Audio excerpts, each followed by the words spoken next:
बैठा कि terrorism America से शुरू हुआ और पाकिस्तान और फिर अफगानिस्तान में जाके खत्म हुआ।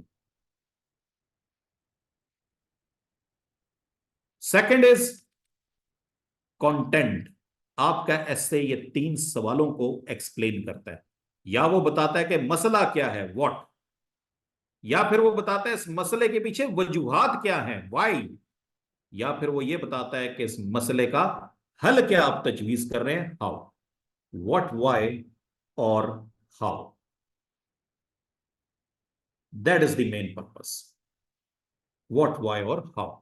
और तीसरी चीज language. Don't right so that you can be understood, right so that you can't be misunderstood. इसलिए ना लिखें कि आपकी बात मुझे समझ आए, इसलिए लिखें कि आपकी बात का कहीं मैं गलत मतलब ना समझ लूं। यानी कि जो एफपीएससी ने कहा है, सिंध पब्लिक सर्विस कमीशन ने कहा है कि use simple English as much as you can and quote reference where applicable. बात करें बेटा, सादा करें, सीधी करें, कंफ्यूजिंग ना करें। सादा बात करना सबसे बड़ा आर्ट है। यहां पे एस्से की नेचर को मैंने डिस्कस किया है कि एस्से राइटिंग दर हकीकत होता क्या है। अब डियर स्टूडेंट्स, जरा आ जाएं थीम्स की तरफ। एस्से राइटिंग में जो टॉपिक्स हैं, जो सवालात हैं, वो किन मौजूआत के गिर्द घूमते हैं, थीम्स। अजल से लेकर अब तक इंसान की सारी जिंदगी 3 जे के गिर्द ही घूमती है। ये जो उर्दू का जे है, 3 जे के गिर्द ही घूमती है। आसिफ, मैं आउटलाइंस पे आ रहा हूं बेटा, धीरे धीरे मैं सब पे आ रहा हूं, सब्र रखिए। एक एक चीज यहां पे आज हम ड्राफ्ट करना सीखेंगे। सो 3 थीम्स, 3 मौजूआत के गिर्द ऐसे घूमता है। सो कहने का मकसद क्या है, वो 3 जे क्या है। इंसान जब से दुनिया में आया, 3 जे, इन्हीं के मसाइल इसको सामना करने पड़े हैं। वो कौन से 3 जे हैं? पहला है जर। जर से मुराद मनी रिलेटेड, जिनका ताल्लुक मुआश से होता है, पैसों से होता है। आपके ऐसे के टॉपिक्स सोशियो इकोनॉमिक प्रॉब्लम्स हो सकते हैं, समाजी और मुआशी मसाइल, which includes poverty, illiteracy, unemployment, over population, corruption and even terrorism. ये हमारा मुआशी मसला भी है, समाजी मसला भी। ऐसा हो नहीं सकता कि कोई ऐसे का पेपर हो उसके अंदर जर से रेलेवेंट, सोशियो इकोनॉमिक प्रॉब्लम से रेलेवेंट कोई टॉपिक ना पूछा जाए। It is impossible. दूसरा, आपका जो थीम है, जो मौजू है, ऐसे का जो दूसरा सब्जेक्ट होता है, वो सवालात होते हैं जिनका ताल्लुक होता है जन से। जन मींस वुमन, यानी जेंडर रेलेवेंट इश्यूज। मुमकिन नहीं है कि बहुत कोई ऐसा शाजी पेपर होगा जिसमें वुमेन एम्पावरमेंट का सवाल नहीं होगा, जेंडर डिस्क्रिमिनेशन का सवाल नहीं होगा। अगर ये दोनों वो टॉपिक्स नहीं देगा तो 2022 की तरह वो आपसे ऐसे पूछेगा, बॉयज विल बी बॉयज, के लड़के आखिर लड़के ही होते हैं। यानी जेंडर रेलिवेंट टॉपिक जरूर आपके ऐसे के पेपर में जेर बहस होता है। और जो आखिरी थीम है, दैट इज जमीन। जमीन में जो कुछ हो रहा है, चाहे अच्छा हो रहा है या फसाद हो रहा है, उससे रेलिवेंट सवाल जरूर होता है, जिनमें से number 1 climate effect, global warming, water scarcity, water crisis, और जो तब्दीलियां इस जमीन में हो रही हैं regarding science and technology, the international relations, जो तब्दीलियां जमीन में हो रही हैं, एक टॉपिक या एक थीम आपके ऐसे में ये होता है। सो आपकी ऐसे राइटिंग में आपका सारे का सारा नॉलेज, जो कुछ जिस सब्जेक्ट के मुतालिक आपने प्रेपरेशन की है अपने सीएसएस में, वो सारी की सारी यहां पे टेस्ट हो रही होती। जर, जन और जमीन, दीज आर दी 3 डायमेंशंस जिस पे आपके हर ऐसे का सवाल घूमता है। सो बेटा, करंट सिचुएशन में जमीन आ जाती है, जमीन में जो कुछ हो रहा है। So these are the famous themes when it comes to the essay writing topics. Now moving towards the types. मैंने डियर स्टूडेंट्स डिस्कस अभी डेफिनेशन की है, मैंने डियर स्टूडेंट्स डिस्कस एग्जामिनेशन के इंस्ट्रक्शंस की हैं कि किस तरह वो डेफिनेशन के मुताबिक आपको हिदायत दे रही हैं। और अभी मैंने ये डिस्कस किया है थीम्स के आपके ऐसे किन मौजूआत के गिर्द घूमते हैं। अब हम आ जाते हैं ऐसे एसे की टाइप्स पे, यानी कि थोड़ी सी टेक्निकल डिस्क्रिप्शन कि किस तरह आपके एसे के जो मौजूआत हैं इन टाइप्स में डिवाइड किए जाते हैं।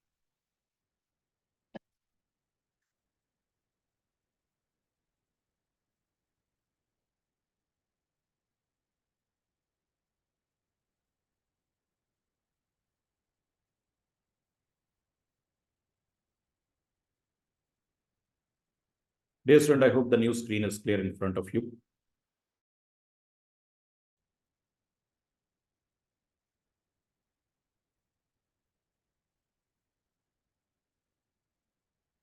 G. Now coming towards the technical description, the types of essays. Dear students, from the examination point of view, specifically from the CSS examination point of view, there are three major types, तीन major types. तीन major types वो कौन सी हैं? The first one is expository. The second one is argument. And the third one is reflective or literary essay. ये तीन types के essays आपको CSS के इम्तिहान में पूछे जाते हैं। और ये तीनों टाइप्स क्यों हैं? डियर स्टूडेंट्स, हर किसी के अंदाजे बयान का तरीका मुख्तलिफ है और हर किसी का बैकग्राउंड भी मुख्तलिफ है। आप में से बहुत सारे ऐसे स्टूडेंट्स होंगे जिनका बैकग्राउंड साइंस से होगा। डेफिनेटली वो उन्हीं एसेज की तरफ जाएंगे जिनमें साइंसेस का कंटेंट और मटेरियल ज्यादा होगा, यानी artificial intelligence, death to creativity, information technology, blessing और कर्स। आप में से बहुत सारे ऐसे स्टूडेंट्स होंगे जो सोशल साइंसेस जैसे पॉलिटिकल साइंस, आईआर, इनसे ताल्लुक रखते होंगे। वो डेमोक्रेसी पे या ऐसे मौजूआत पे ज्यादा बेहतर लिख सकते होंगे, उनको ये टॉपिक्स भी दिए जाते हैं। और आप में डेफिनेटली ऐसे बहुत सारे स्टूडेंट्स हैं जिनका लिटरेचर का बैकग्राउंड होगा। जो लिटरेचर का बैकग्राउंड रखता है उसे लिटरेरी एसेज भी दिए जाते हैं। सो एसे राइटिंग का paper when it comes to FPSC और एनी सर्विस कमीशन एग्जाम्स, वो हर स्टूडेंट को लेवल प्लेइंग फील्ड देता है कि आपके पास जहां पे नॉलेज ज्यादा है वहां पे एक्सप्रेस करें। इसलिए ऐसे को मैंने इन तीन टाइप्स में डिवाइड किया है जहां पे ये सारे मौजूआत डिस्कस किए जा सकते हैं। द फर्स्ट वन इज, जो कि आज हमने सीखना है। जी बेटा तैयब, 10 ऐसे दिए जाते हैं, ट्रेंड यही है, 8 भी दिए जा सकते हैं, आपको एक करना होता है, सिर्फ एक।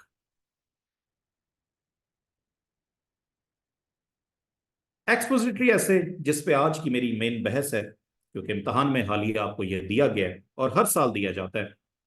3-4 एक्सपोजिटरी एसेज भी दे दिए जाते हैं। एक्सपोजिटरी ऐसे वो ऐसे होता है जिसके अंदर आप सिर्फ और सिर्फ एक्सप्लेन करते हैं, एक्सप्लेनेशन देते हैं। एक्सप्लेनेशन कौन सी हो सकती है? व्हाट, व्हाई और हाउ, कि अगर ये मसला है तो ये मसला क्या है, उसकी नौयत एक्सप्लेन करेंगे।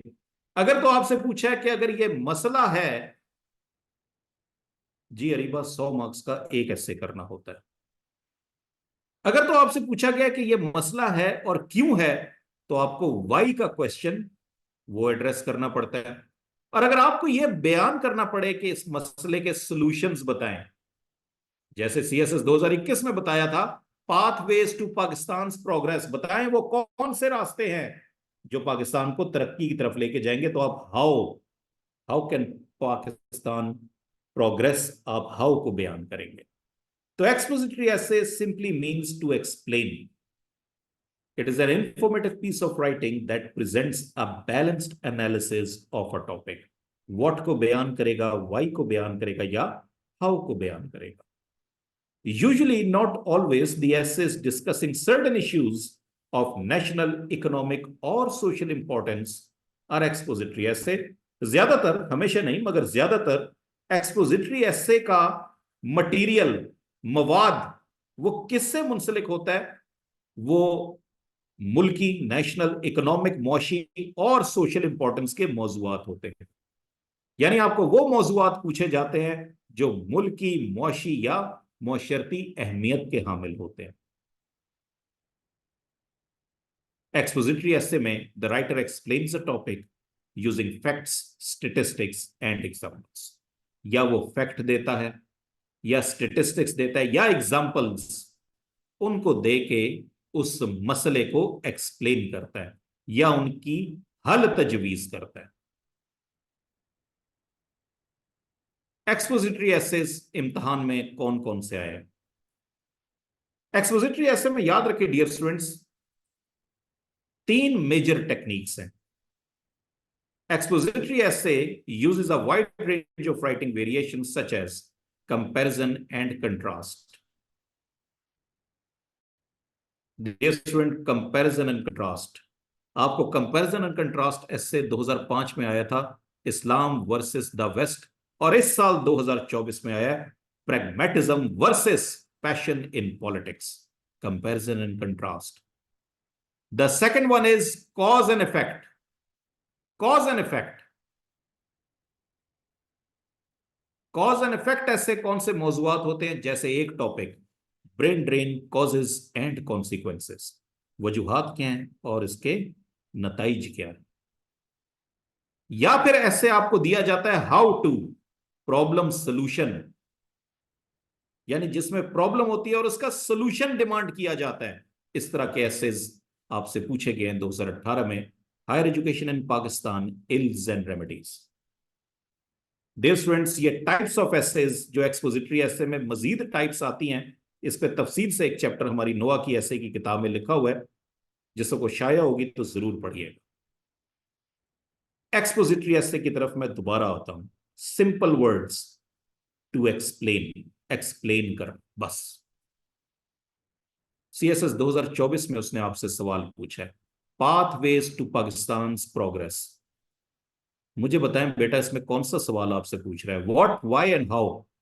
और भाई मुझे बताएं वो कौन सी जो है, कौन से रास्ते हैं जो पाकिस्तान को तरक्की की तरफ लेके जाएंगे। मैंने वो रास्ते बयान करने हैं। By promoting education, by promoting tourism, by promoting science and technology, by promoting equal gender roles. Those are the pathways. ये हैं वो pathways. So इसके अंदर what और how दोनों आपको बताने पड़ेंगे, ये है और कैसे लेके जाना है। दोनों सवाल एक्सपोजिटरी ऐसे 2024 में ये एक्सपोजिटरी ऐसे आपको दिया गया, the power of propaganda and Muslim world. अब मुझे बताएं बेटा कि इसके अंदर कौन से क्वेश्चंस बयान कर रहे हैं? The power of propaganda, what is the power of propaganda, कि प्रोपेगेंडा की पावर क्या है, पहले आप वो बयान करेंगे। And how it is impacting the Muslim world, how बयान करना है भाई ये कैसे मुस्लिम वर्ल्ड पे असरअंदाज हो रहा है प्रोपेगेंडा। तो ये जो इस्लामोफोबिया या टेररिज्म की लेबल लग गया है, ये सिर्फ प्रोपेगेंडा की वजह से लग गया है। इसी वजह से इस तरह हम असरअंदाज हो रहे हैं। ये हम पे एक्सप्लेन करना है, सिंपल एक्सप्लेनेशन देनी है, व्हाट एंड हाउ। 2 सवाल जी बनते हैं, बिल्कुल आपने दोनों सवाल ठीक यहां पे ढूंढे हैं। And then CSS 2021, pros and cons of globalisation. बेटा सीधी सीधी बात, what are the pros, what are the cons, end of story. Pros ये हैं, कॉन्स ये हैं, ग्लोबलाइजेशन के कहानी खत्म। मैंने एक्सप्लेन कर दिया, मैंने एक्सप्लेन कर दिया कि क्या प्रॉज हैं and what are the cons, कौन से कॉन्स हैं, कौन से डिसएडवांटेजेस हैं ग्लोबलाइजेशन के, मैंने सिंपल एक्सप्लेन कर दिया। Then problem solution essay, higher education in Pakistan, colon के बाद वाली चीजों पे इंपॉर्टेंस दी जाती है। Ills, what are the ills, and remedies, how can you solve them, यानी कि what are the remedies, how can you solve them, how can you present solution to these ills. Remedies क्या है, बस वो बयान की, what and how. Queen of England the late Elizabeth, वो क्या कहा करती थी? डोंट टेल मी व्हाई, मुझे ये ना बताओ कि ये मसला क्यों हुआ है, टेल मी हाउ, मुझे ये बताओ कि ये मसला हल कैसे होगा। Problem solution essay, what are the ills and what are the remedies, how to implement and making those remedies practical. And the last one is again CSS 2018, democracy in Pakistan, hopes and hurdles. इंतहाई खूबसूरत essay, hopes क्या है, what are the hopes, क्या hopes थी? Poverty खत्म करेगी, illiteracy खत्म करेगी, अनएम्प्लॉयमेंट खत्म करेगी, टेररिज्म खत्म करेगी। मगर क्यों नहीं कर सकी? क्योंकि हर्डल्स ये, political instability, weak budgeting, weak economy, poor infrastructure, corruption, terrorism, ये हर्डल्स है, हम इसलिए कामयाब नहीं हो सके। सिंपल आपने बेटा एक्सप्लेन करना है, you need to explain, you need to explain. So this is how you address the questions. तो मैंने जो बात की थी कि कंटेंट से रेलेवेंट, डॉन सैच ने कितनी खूबसूरत आपको गाइडलाइन दी है कि 3 सवालों के answer, what, why and how. What अगर पूछा है तो उसने पूछा है जी कि क्या मसला है, द पावर ऑफ प्रोपेगेंडा, क्या पावर है, एंड हाउ, कैसे ये मुस्लिम मुस्लिम वर्ल्ड पे असरअंदाज हो रहा है। अगर वाई है, हर्डल्स, ये हर्डल्स क्यों हैं, किस वजह से है, वाई बताएंगे, इसलिए डेमोक्रेसी कामयाब नहीं। ये 3 क्वेश्चन हमेशा आपने बेटा जहन में रखने। इन तीनों में से वो आपसे कौन सा सवाल पूछ रहा है, उस सवाल पे फोकस करें। Expository essay simply explains what, why and how, या इनमें से कोई भी एक सवाल या 2 सवाल इकट्ठे वो एक्सप्लेन करता है। Then comes the most technical of the essays, which is argumentative essay. Dear student, argumentative essay is the part and parcel of every CSS examination or competitive exam. Argument, बहस, यहां पे आप किसी चीज को सच्चा या झूठा साबित करते हैं, किसी चीज के हक में लिखते हैं या उसके मुकम्मल खिलाफ लिखते हैं, या किसी चीज से एग्री या डिसएग्री करते हैं।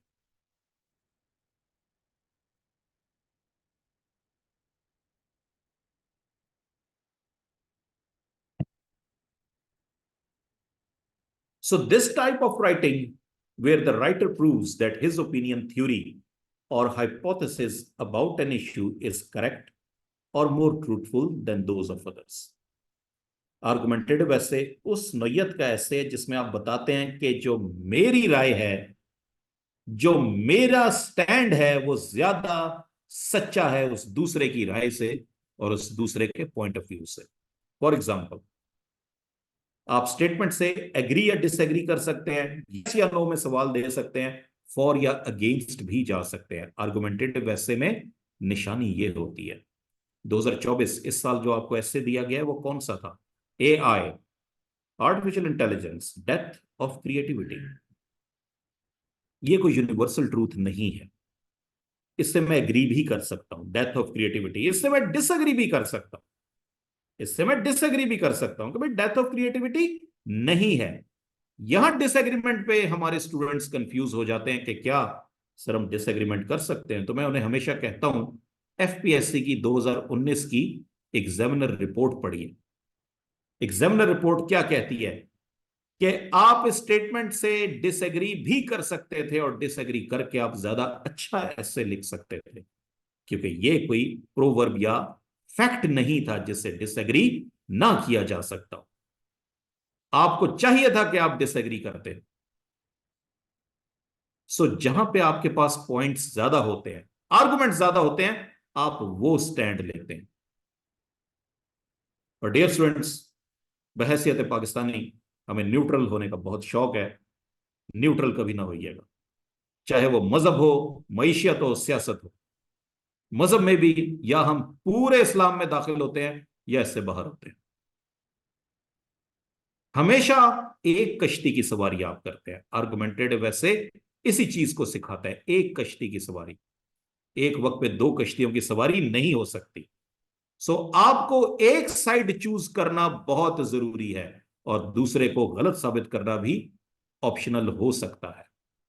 AI, death of creativity. ऐसा नहीं हो सकता कि आप कहें डेथ ऑफ क्रिएटिविटी है भी और नहीं भी। मैं यहां पे बेटा आपको एक ही मिसाल दूंगा कि जिस वक्त ये टॉपिक आपसे पूछा जाए, एक्सपेंडिंग इंफॉर्मेशन टेक्नोलॉजी, अ कर्स और ब्लेसिंग, आर्गुमेंटेटिव में एक साइड लेना बड़ी जरूरी है। या तो आप कहेंगे ये कर्स है और पूरा जोर लगाएंगे ये साबित करने के लिए कि ये कर्स है। अगर तो आप ये कहेंगे कि ये ब्लेसिंग है, तो आपको पूरा जोर लगाना पड़ेगा ये साबित करने के लिए कि एक्सपेंडिंग इंफॉर्मेशन टेक्नोलॉजी ब्लेसिंग है। ऐसा कभी ना कीजिएगा कि आपके कर्ज भी है, ब्लेसिंग भी है, बंदे पे डिपेंड करता है वो क्या करना चाहता है। This is a wrong technique. Dear student, इस पे मैं एक सिंपल लॉजिक से आपको समझाऊंगा कि जज साहब होते हैं, उनके पास एक वकील आते हैं, वकील साहब कहते हैं अदालत में कि जनाब ये मुलजिम बेकसूर है। जज साहब कहते हैं हाँ तुम ठीक कह रहे हो। इतने में जो वकील इस्तगासा होते हैं वो कहते हैं जनाब ये जो मुलजिम है ये मुजरिम है। जज साहब कहते हैं तुम भी ठीक कह रहे हो। इतनी देर में पब्लिक उठ के खड़ी हो जाती है और पब्लिक कहती है कि जज साहब एक ही वक्त में ये दोनों वकील कैसे ठीक हो सकते हैं। जज साहब उन्हें कहते हैं वैसे आप भी ठीक कह रहे हैं। तो याद रखें, एक ही वक्त में वकील सफाई और वकील इस्तगासा दोनों ठीक नहीं हो सकते। आपको एक साइड लेनी है, या साबित करना है ये कर्ज है, या साबित करना है कि ये ब्लेसिंग है। Take one side and stick to it. Quaid-e Azam Muhammad Ali Jinnah कहते थे think 100 times before taking a decision. Think 100 times before taking a decision. Once you take a decision then stand by it as one man. जिस वक्त आप एक फैसला कर लेते हैं तो फिर आप पूरी तरह से उसकी हिमायत करते हैं। आपके सामने दो चॉइस आई थी, यूनाइटेड इंडिया और सेपरेट होमलैंड फॉर पाकिस्तान। उन्होंने एक फैसला किया, separate homeland for Pakistan, and he stood by it as one man. There is nothing what you call as neutral. एक ही वक्त में आप हक और बातिल का साथ नहीं दे सकते। आपके पास ऐसे राइटिंग में इतनी गुंजाइश नहीं है। Prove one thing. Number 3, dear student, again a controversial issue. This is not this is not a proverb. This is not a universal truth. Feminism is not really a third world issue. Feminism तीसरी दुनिया का मसला नहीं है।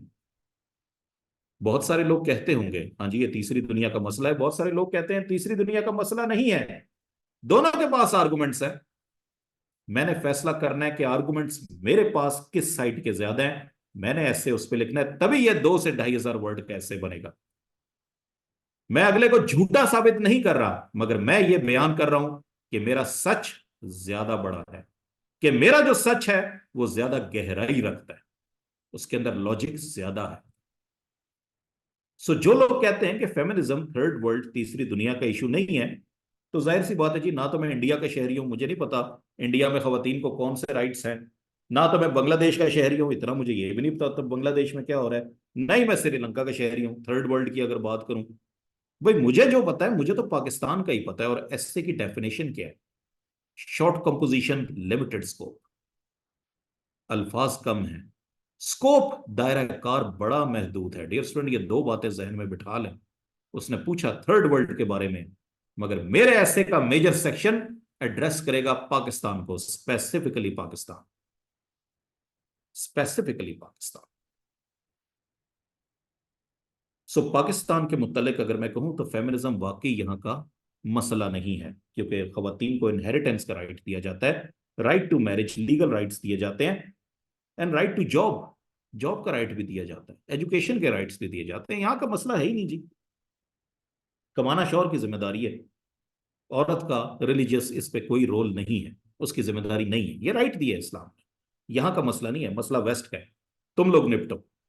मगर दूसरी तरफ मेरे मुखालिफ वकील साहब आ जाते हैं, कहेंगे अली साहब शायद आपके इल्म में है ये मसला थर्ड वर्ल्ड का ही है और खास तौर पे पाकिस्तान का है। क्या आप फैमिली कोर्ट्स नहीं जाते, वहां नहीं देखते क्या हो रहा है? ठीक है हमारे कानून ने इनहेरिटेंस का लॉ दिया है, मगर क्या हकीकत में खवातीन को दिया गया? नहीं दिया जाता। साबित करें, दलील दें। दलील मैं दूंगा। काजी फाइज ईसा साहब ने पिछले साल ये जजमेंट निकाली है कि पाकिस्तान में कोई भी औरत जिसे जायदाद में हिस्सा ना मिले, बेशक वो 40 साल के बाद अदालत में जाए, अदालत पाबंद होगी उसे जायदाद में हिस्सा दिलाए जो उसके भाई ने या बाप ने छुड़वा दी थी। यानी कि टाइम की लिमिट ही खत्म कर दी गई है। इतना सीरियस इकदाम उठाया गया क्योंकि पाकिस्तान में जायदाद में हिस्सा खवातीन को नहीं दिया जाता। वॉलंटरली जो है गिव अप कराया जाता है, बाप बेटी के से गिव अप कराता है, भाई बहन से गिव अप कराता है, वॉलंटरली गिव अप कराता है। तो ये मसला है थर्ड वर्ल्ड का। और आप कह रहे हैं राइट टू जॉब, क्या मुझे फील्ड जॉब करने की इजाजत है? हमारे यहाँ लेडी डॉक्टर बन के प्रैक्टिस की इजाजत नहीं मिलती शादी के बाद। बीबीसी की रिपोर्ट देखे, देखे बेटा, मैं दलील से बात साफ बता रहा हूँ, बीबीसी को ले आया हूं। बीबीसी की रिपोर्ट क्या कह रही है? 80% लेडी डॉक्टर्स शादी के बाद प्रैक्टिस नहीं करती। तो आप तो कह रहे हैं कि राइट है, तो ये राइट है? राइट टू जॉब भी नहीं है, राइट टू वोट भी नहीं, अपनी मर्जी से वोट भी नहीं देते। अंडर डेवलप एरियाज में फीमेल पोलिंग स्टेशन पूरे के पूरे खाली जाते हैं। सो मैं कब कह रहा हूं कि आप झूठे हैं? मगर मैं ये कह रहा हूं कि मेरी बात में दम ज्यादा है, मेरा सच ज्यादा बड़ा है। मेरे साथ बीबीसी की रिपोर्ट है, मेरे साथ पाकिस्तान की रिपोर्ट है, मेरे साथ अदालत की रिपोर्ट है, सुप्रीम कोर्ट की जजमेंट। मेरा सच आपके सच से ज्यादा बड़ा है। फेमिनिज्म वाकई पाकिस्तान का मसला है, वाकई पाकिस्तान का मसला है। सो मैंने साबित क्या करना है बेटा?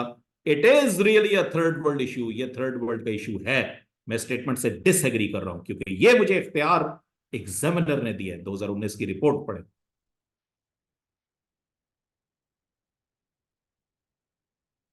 आखिरी टॉपिक की तरफ आऊंगा। Is Pakistan ready for digital revolution? बेटा मुझे ये बताएं, पाकिस्तान क्या डिजिटल रेवोल्यूशन के लिए रेडी है? मुझे क्विकली जरा जवाब दे दें, कितने यस कितने नो आते हैं, मैं भी देख लेता हूं। Is Pakistan ready for digital revolution? जी, yes no, yes no, of course. जो कह रहा है नहीं है उसके पास आर्गुमेंट्स हैं, और जो कह रहा है कि हाँ जी रेडी है, उसके पास भी आर्गुमेंट्स हैं। अब जो शख्स कह रहा है जनाब ये रेडी है, वो डेफिनेटली उसके पास लॉजिक क्या है, फैक्ट्स क्या है कि भाई 4 करोड़ से ज्यादा इंटरनेट यूजर्स हैं, तो पाकिस्तान रेडी है। पाकिस्तान की मेजॉरिटी यूथ पे मबनी है, और यूथ इंतहाई टेक्निकली साउंड है। हम लोगों के मुकाबले में, हम जो बूढ़े अफराद हैं, हमारे मुकाबले में यूथ टेक्निकली बहुत लर्नेड और साउंड है। पाकिस्तान डिजिटल रेवोल्यूशन के लिए रेडी है। बेशुमार डिपार्टमेंट डिजिटलाइज हो चुके हैं, पाकिस्तान रेडी है। मगर दूसरी तरफ जो लोग नो कह रहे हैं, शायद उनका सच इनके सच से बड़ा है। जी, पाकिस्तान डिजिटल रेवोल्यूशन के लिए रेडी है। 4 करोड़ तो आपको नजर आ रहे हैं इंटरनेट यूजर, वो जो बाकी 20 करोड़ है पॉवर्टी, इलिटरेसी, अनएम्प्लॉयमेंट का शिकार है। You are amongst the poorest nations in the world. उनके पास तो बेसिक फैसिलिटीज नहीं है, गैजेट्स तो बहुत दूर, इंटरनेट तो बहुत दूर की बात है। पाकिस्तान रेडी नहीं है। और आपने कहा है कि यहां पे मुआशी तरक्की ये लेके आता है, मुआशी तरक्की लेके आता है। सबसे ज्यादा online fraud, digital fraud Pakistan में ही तो हो रहे हैं। ऑनलाइन अमीर बन जाओ, इतने पैसे इन्वेस्ट करो, दिन में 10 व्हाट्सएप पे कॉल्स मुझे आ जाती हैं। हम मुआशी तौर पे हम डिजिटली रेडी, रेवोल्यूशन के लिए रेडी नहीं है। तीसरी बात, वो भाई अंडर डेवलप कंट्री है, यहां पे तो इंटरनेट का प्रॉब्लम शहरों में चल रहा है, आपके पास तो इंफ्रास्ट्रक्चर ही नहीं है।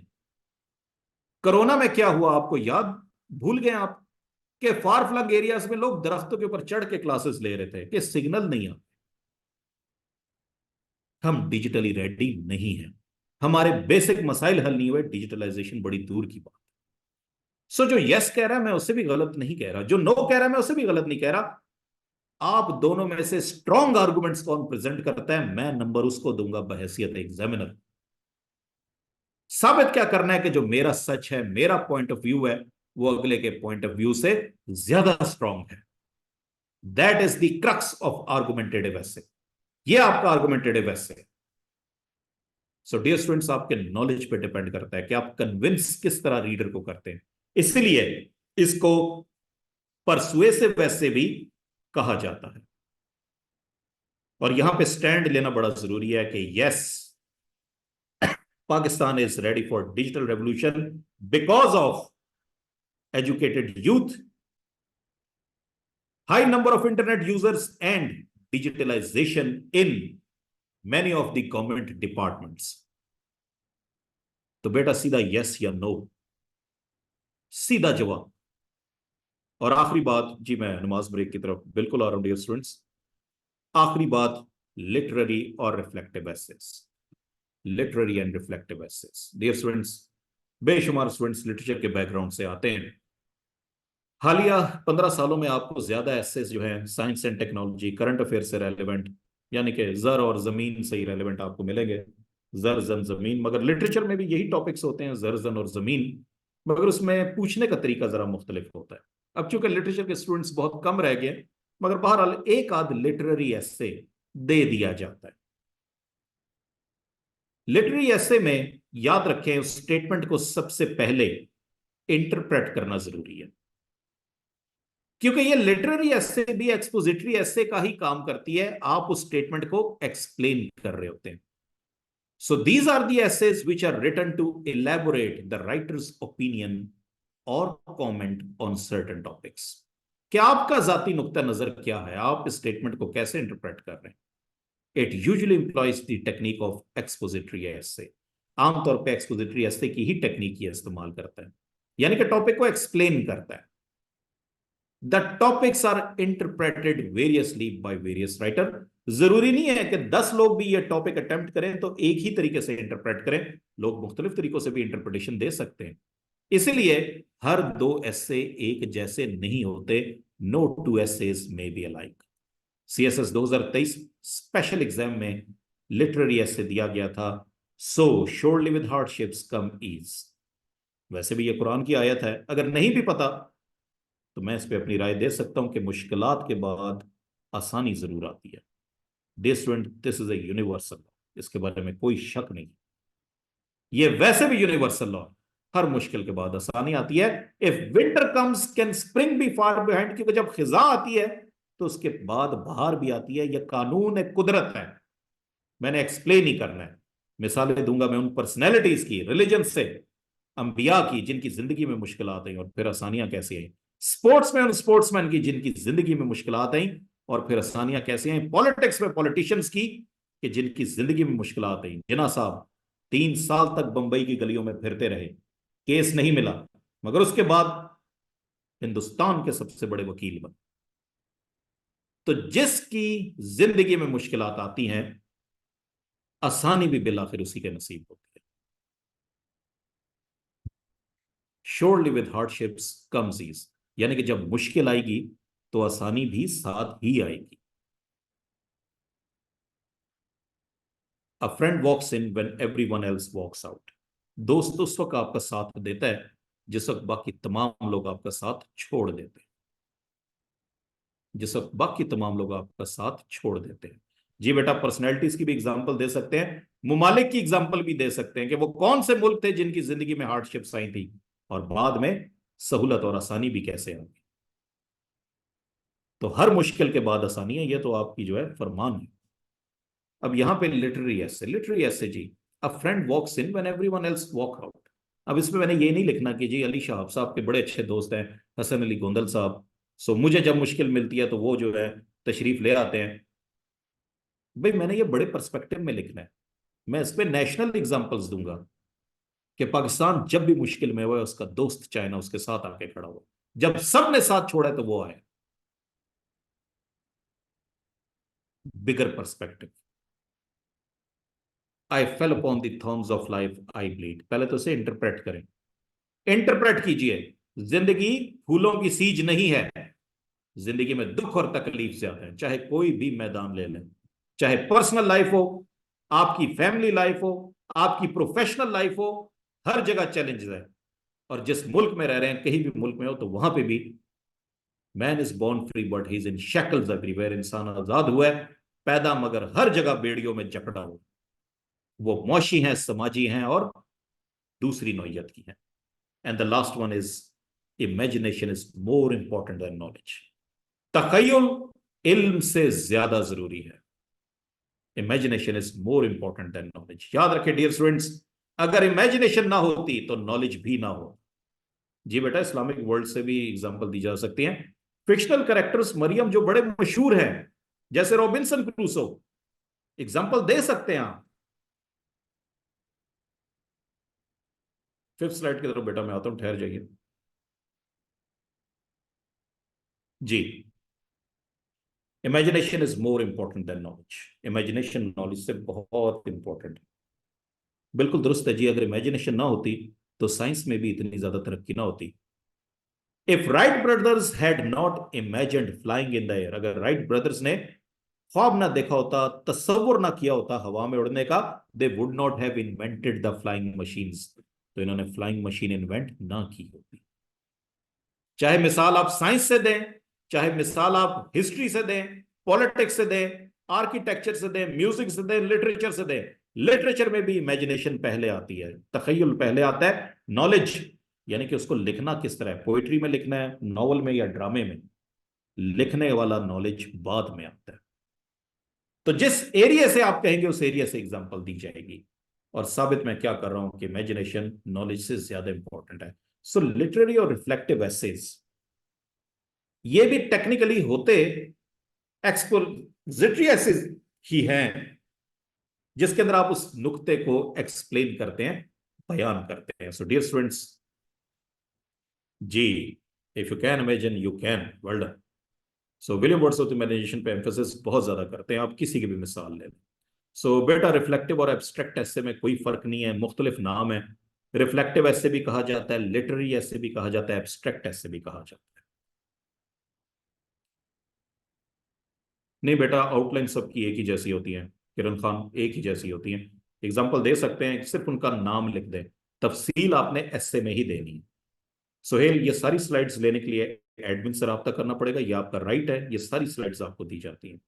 डियर फ्रेंड्स, आपको मैं 5 मिनट्स की नमाज ब्रेक दे रहा हूं। 5 मिनट्स के बाद आपके सामने ये पेपर आइडेंटिफिकेशन ऑफ टॉपिक के लिए मैं प्रेजेंट कर रहा हूं, क्योंकि जो टाइम अभी आपने मेरे साथ स्पेंड किया उसका मकसद ही क्या है, अगर आप टॉपिक की स्पिरिट को पहचान ना सकें। आपके सामने ये 2020 के चंद एसेस मैं प्रेजेंट कर रहा हूं। These are 10 topics. आपने सिंपली मुझे 2 सवालों का जवाब देना है कि ये एक्सपोजिटरी हैं, आर्ग्यूमेंटेटिव हैं या लिटरेरी ऐसे हैं। इसके अंदर सवाल वो कौन सा पूछ रहा है, व्हाट पूछ रहा है, हाउ पूछ रहा है। That is a simple activity, ताकि आपको ये पता चले हमारे लेक्चर का प्लान कैसे चलता है, हम जो पढ़ते हैं उसे इंप्लीमेंट और असाइनमेंट में कैसे अटेम्प्ट करते हैं। जितनी देर में दूसरे अफराद नमाज पढ़ के आते हैं, गिव यू 10 मिनट्स ब्रेक, आप जरा इन ऐसे के टॉपिक्स को पढ़िए, इन पे गौर फरमाएं और अपना रफ स्केच लिखें। Then I will discuss the solution one by one to identify these topics whether they are expository, argumentative और लिटरेरी एसेस। 10 मिनट्स बिफोर नमाज आप नमाज पढ़ सकते हैं। मीनवाइल बाकी इन टॉपिक्स को जरा इंटरप्रेट करने की कोशिश करें कि एक्सपोजिटरी आर्गुमेंट है या लिटरेरी टॉपिक्स हैं, ये व्हाट को ज्यादा एड्रेस कर रहे हैं, वाई को ज्यादा बयान कर रहे हैं या हाउ को ज्यादा एड्रेस कर रहे हैं।